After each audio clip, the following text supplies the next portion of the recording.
Have you ever felt tired? Not because the relationship ended, but because you were the one holding on, alone, the one waiting. You were the one thinking. You were the one trying to maintain communication. You were the one always there, even when he was half gone. And strangely, the more you held on, the more he seemed indifferent, as if losing you wasn't a big deal. Until one day, you stopped. Not because you hated him, not because you wanted revenge, but because you were tired of putting your heart in a place that no longer valued your presence. You didn't make an announcement. No drama. No threats of leaving. You just truly let go. And that's precisely when something began to change. It wasn't obvious at first. There were no long messages, no sudden confessions. But inside him, something began to move slowly. Because there's one thing about humans that often comes to our attention too late. We only feel the loss when access is truly gone. As long as you're still there, as long as you're still responding, as long as you still care, your presence feels like something that will always be available, and humans tend to underestimate what is always accessible. Not because you're worthless, but because you're too accessible. This video isn't about making him regret it. It's not about making him suffer. It's about how he truly feels when you stop holding on and choose yourself. Because there are emotional phases that almost always occur when someone loses someone who was always there for them. And ironically, those phases rarely occur when you're still trying. They occur when you're calm, when you're no longer trying to convince anyone of your worth. At this point, he begins to realize not who's gone, but what's gone with you. A sense of security, genuine care, and an emotional home. Someone who used to think little of him. And that realization doesn't come quietly, it comes with an emptiness. An emptiness that can't be filled by a new person, busyness, or temporary distractions. Because what's lost isn't a person, but a feeling. And that feeling only arises when you're truly no longer there. In this video, we'll discuss one by one the things he begins to feel after you let go without looking back. Not to make you hope, but to make you understand one important thing. Sometimes your leaving is the only way someone understands the value of your presence. And if you've ever been in a position where holding on is no longer appreciated, this video is for you. Point 1, he feels fine, and that's what traps him. In the initial phase after you truly let go, the first thing he usually feels isn't longing, regret, or even loss. What he feels is one thing: relief. And this is important for you to understand. He feels relief because all this time, your presence has been something that has always been there. You used to be quick to respond. You used to care about the little details. You used to be the one he could always reach out to when he needed something, was bored, or just wanted to be heard. When you leave without drama, his brain immediately interprets that as, finally peace. No more demands, no more attention to be reciprocated, no more guilt for trying. And in this phase, he can seem very normal. He might even seem more active, more relaxed, more alive. And this is where many people misunderstand. They think, that means I'm nothing. But that's not it. What happens is that the human brain always postpones the feeling of loss as long as the access still feels safe. Even though you're gone, in his head, there's still an assumption. If he needs him, he'll still be there. Because all this time, you've always come back. Every distance, you're the one who gets closer. Every cold, you're the one who melts. And that habit forms a dangerous belief. Your presence will never truly disappear. So in this phase, he doesn't feel like he's missing you. What he feels is freedom. But freedom, without awareness, is a trap.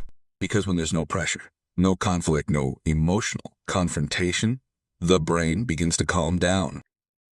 And that's precisely where memories begin to emerge slowly. At first, it's not longing, but silence. He begins to realize there's an empty space that's not filled. Not a space to talk, but a space to be understood. And this space doesn't immediately feel painful.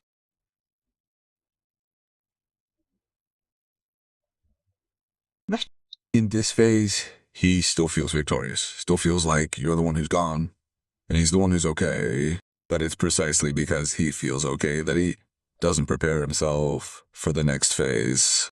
Because the loss that hits the hardest isn't the one that comes with tears, but they come after the false sense of security crumbles. And when that happens, she can no longer control her feelings as she did at the beginning. This point is important for you. Don't be fooled by her initial calm, because that's not the end of the story. It's just the beginning. Point 2, the sense of loss. It comes quietly, not suddenly. After the phase of being okay passes, without her realizing it, something begins to change inside her. Not big events, not dramatic moments, but rather small things. She begins to realize there are certain times when she wants to talk and then stops. There are moments when she wants to send something, then realizes the place is no longer the same. At this point, loss doesn't come as sadness. It comes as confusion. Why does it feel different? Why is it so quiet when my life is the same? Because what's changed isn't routine, but emotions that were once always contained. You may not have been considered important because you were always there. But when you're truly no longer present, those small emotions lose their anchorage, and the human brain doesn't like empty space. So the brain starts replaying memories. Not big memories, not romantic ones, but simple things. The way you listened without judgment, the way you remember small details, the way you're present without being asked. And this is where the shift occurs. He begins to feel the loss, but doesn't dare admit it yet, because admitting it means accepting something painful. You're truly gone, and the human ego doesn't like to accept that. So in this phase, he tends to deny his own feelings. He keeps himself busy, seeks distractions, fills his time with new things.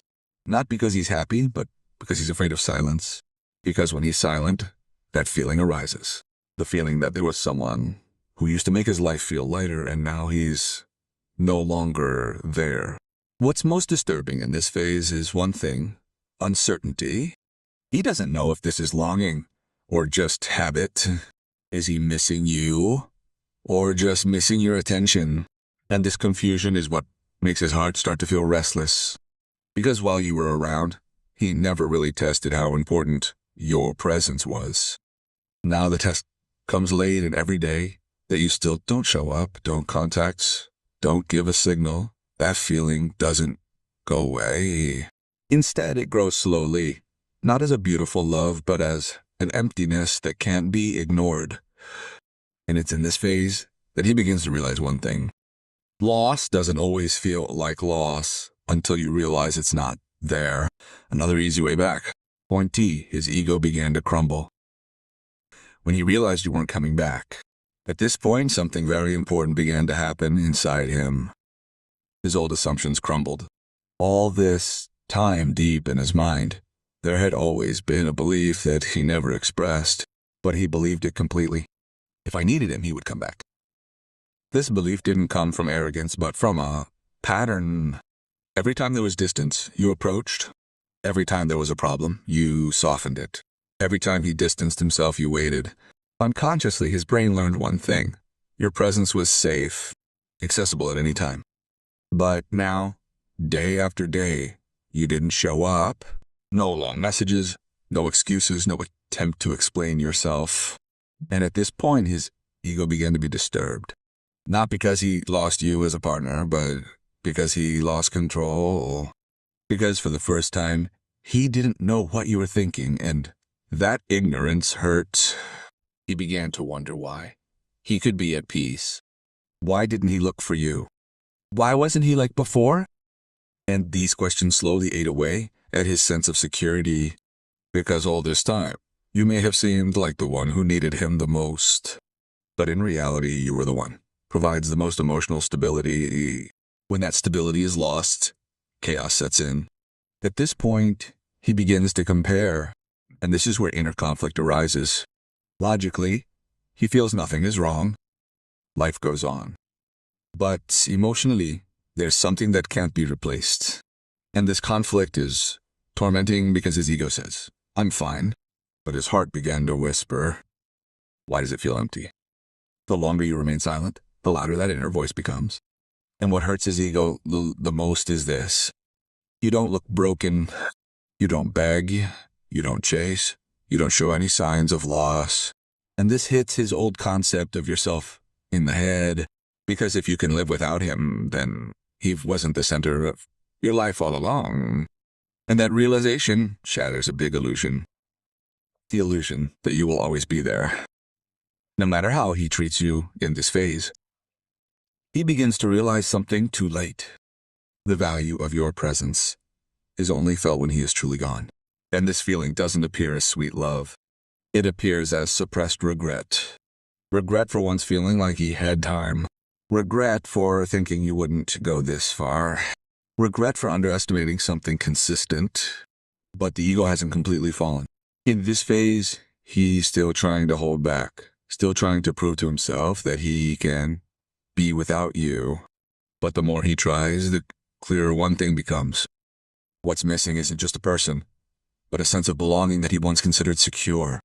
And from here on out, the next phase becomes inevitable. Because when the ego has begun to crack, the next step is no longer thinking, but rather acting. The point where he starts to lose control of his own thoughts. At this stage, you are completely absent from his life. Not just physically, but emotionally. And that's precisely why his thoughts begin to fill with you. Ironically, but true, when you were still around, he could postpone feelings, postpone attention, postpone caring. But now, there is no longer a later button. What emerges is one very disturbing thing. Thoughts that can't be turned off. He starts thinking about you at inappropriate times. When he's alone, when he's tired, when something happens and he wants to share and then realizes you're no longer there. And this trick of loss no longer feels abstract.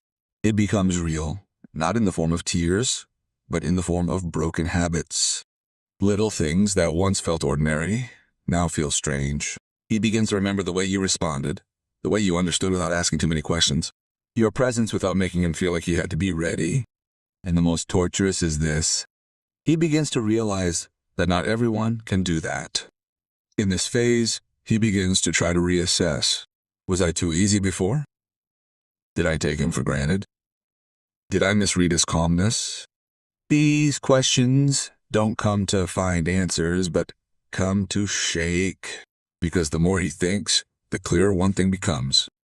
You don't leave because you're weak. You leave because you're done. And the realization that someone leaves calmly is far more frightening than being left with anger.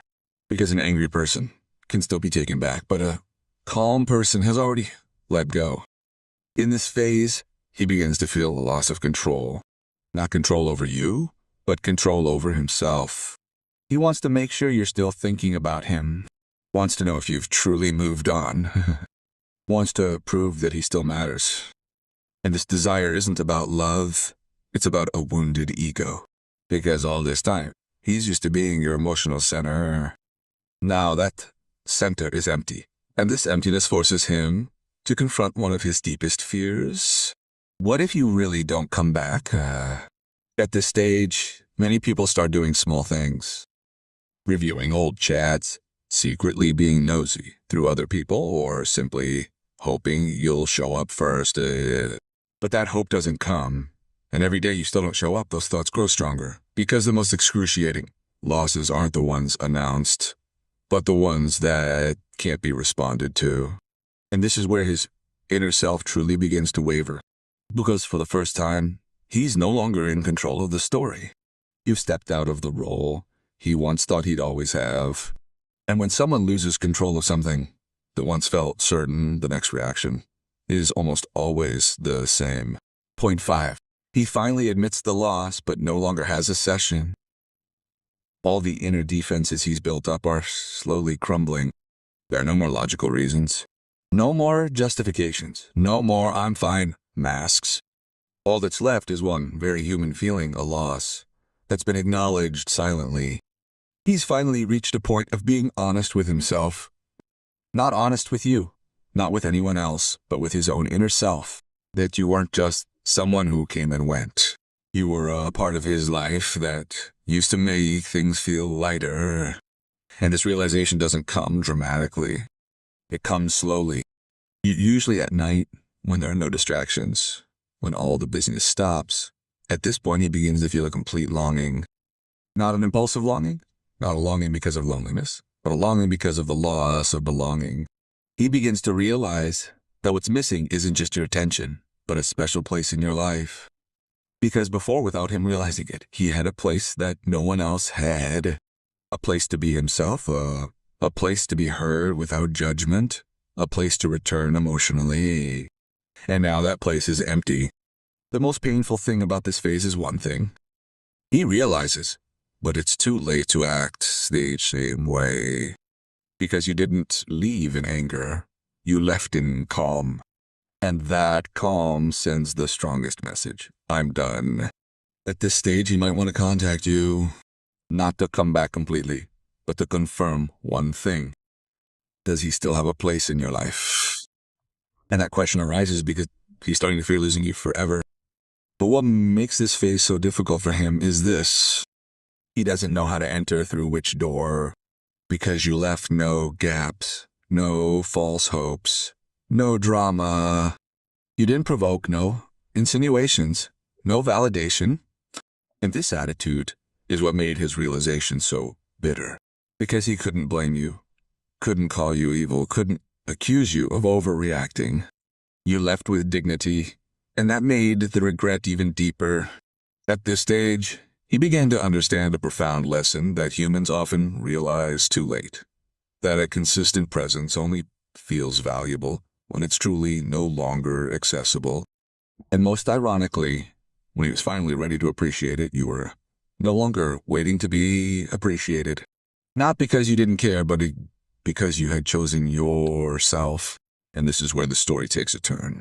Because the greatest loss in life isn't losing someone who gets angry and leaves, but losing someone who leaves after giving up hope.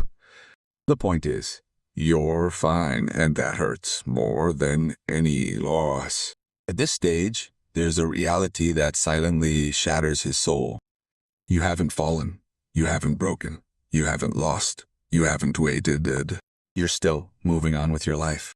And for someone who once felt secure in your presence, seeing you doing well without him is an unexpected blow. Because he might have thought that if I left, he would be devastated, that if I moved away, he would be shaken. But the opposite happened. You didn't show anything. You didn't show off your happiness. You didn't seek attention. You didn't send any signals of longing. You just lived, and that peace made his mind noisy. Because humans can accept loss but have difficulty accepting being needed. At this point, he began to feel his position being displaced, not by others, but by your own peace. He began to wonder, have I been too sure all this time? Have I misjudged my meaning in his life?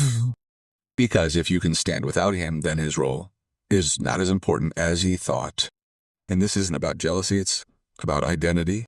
Identity as an important person, as the center of attention, as someone whose presence determines the emotions of others. When that identity collapses, the soul begins to shake. In this phase, he begins to look back at past interactions from a different perspective. Things he once considered ordinary now seem like a form of sincerity. Things he once considered ordinary now seem like a form of sincerity.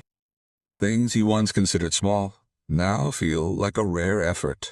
And most painfully, he realizes that your calm isn't fake. It's the result of a conscious decision to stop hoping. At this point, he begins to feel left behind, not because you're better, but because you've already finished the phase he's still facing. And humans suffer the most when they realize they're too late to grow up, seeing you move on without resentment, without sarcasm, without any regrets. It makes him realize one bitter truth. Losing you isn't a momentary tragedy, but a long-term consequence. Because you didn't just leave, you also grew. And that growth creates a distance that can't be covered with a simple text message. At this point, he begins to understand that some people don't leave to come back. They leave to level up. And this realization transforms the feeling of loss into a silent defeat. because he knows that even if you look back one day, you won't be the same person, and you likely won't need what he once offered. At that point, he accepts reality, but that acceptance is never truly calm. At this point, there is no longer any inner resistance, no more noisy ego, no more desire to prove anything. All that's left is acceptance. He begins to stop asking, stop being afraid, stop hoping you'll return to the way you were. And strangely, this acceptance doesn't bring complete peace, because accepting loss doesn't always mean healing. It just means learning to live with the empty space. In this phase, she begins to understand one thing that is non-negotiable. You are truly gone, and that decision wasn't impulsive. It was a decision that has been building inside of you for a long time, and this realization is painful, because it means there's no single moment she can change to make things right. She begins to replay the past, not to find a way back, but to understand where everything began to shift, and from there, a more mature regret emerges. Not emotional regret, but reflective regret. Regret for not being present enough. Regret for taking consistency for granted. Regret for thinking time was always there. And this kind of regret is much heavier because it has no outlet. She can't blame you, can't blame circumstances, can't blame anyone else. There's only awareness. Some losses happen, not through malice, but through negligence. In this phase, she begins to let your name pass through her mind without trying to hold it back, without trying to fight it. And that's precisely what makes the feeling linger, because the feeling received doesn't disappear. It just changes form. Point Del. He's holding you to a silently torturous standard. At this point, you're no longer a person, but a standard. Without him realizing it, every new person who enters his life is compared not consciously, but emotionally. The way others respond isn't as calm as you are. The way others listen isn't as deep as you are.